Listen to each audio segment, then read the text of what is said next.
In today's world, individuals often find themselves navigating through an intricate web of demands, expectations, and challenges that exert immense pressure on various facets of existence.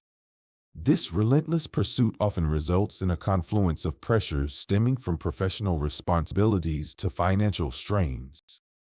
On the one hand, we need enough pressure so that we don't get stagnant and waste away, atrophying in our comfort zone. On the other hand, if we have too many encounters, we may just fail or become avoidant completely. More and more people are seeking that discharge of tension.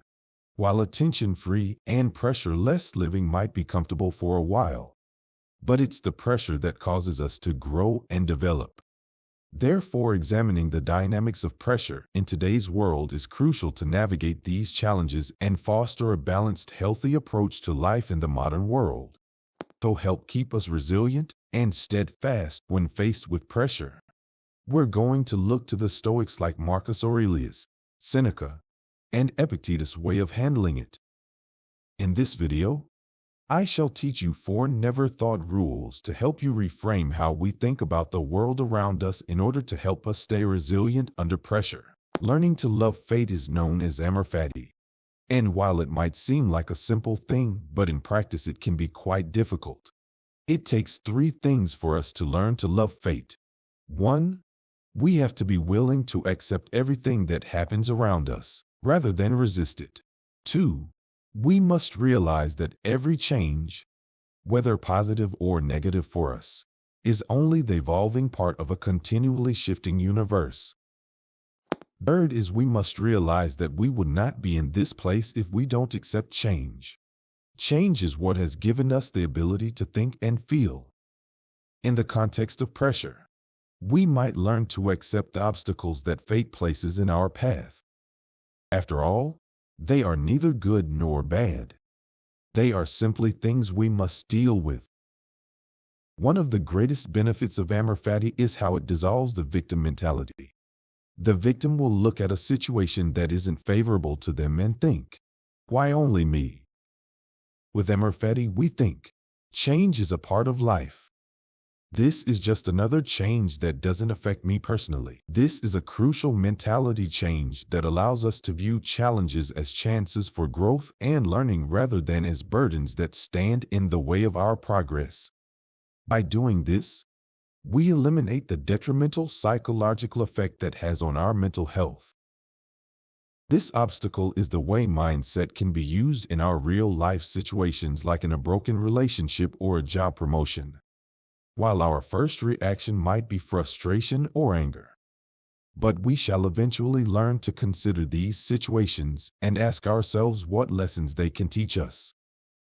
To help make this shift, we can practice 2 things: reframing and thinking about history. Try asking yourself, what can I learn from this? Instead of, why did this happen to me? The next time you run across a problem, then observe how that alters your perception of the situation. It's always helpful to keep in mind that numerous others have confronted and conquered comparable difficulties before us. If they can do it, then it can be done. Our reality is indeed shaped by our perceptions. Not everyone sees the world in the same way. I view life very differently from you, and our respective perspectives will determine how we experience it. For some, life is an uphill battle every day against those who would pull them down, the system that would take advantage of them, and the ever-shifting nature of the world that is out to get them. Others find beauty in life, and we are able to create beauty and recognize beauty in others because of the human condition. Humans are naturally good. The universe is a furnace of possibility and change, and our culture has saved millions from poverty and illness. Even though these 2 are staring at the identical thing, their perceptions of it are extremely different. The differences may be between hate and love, suffering and peace, or hope and despair. Consider 2 individuals trapped in traffic. A person may consider, "What a waste of time. I usually experience this." The other might think, "Great. I have some extra time to listen to my favorite podcast. Despite the identical situations, their experiences couldn't be more different. We can acknowledge that we are accountable for our emotional response once we realize that our perception of the events determines how we feel, not the facts themselves. We can actively influence how we perceive the environment once we acknowledge that we have control over our views. Start by recognizing your defaults. The way you naturally look at things. Are they generally positive, negative, or neutral? When a negative thought arises, ask yourself, is this a fact or just my interpretation? With practice, you can actively decide how you want to interpret situations. When did you last set aside some time to think back on the day? You are not alone if you are unable to recall. Although it may seem strange to do these days, the Stoics saw it as a crucial practice for creating a feedback loop that ensured the lessons and errors of the day were remembered. Over time, embracing this practice can significantly enhance our decision-making abilities, align our actions with our desired values, and contribute to reducing anxiety by actively processing our experiences.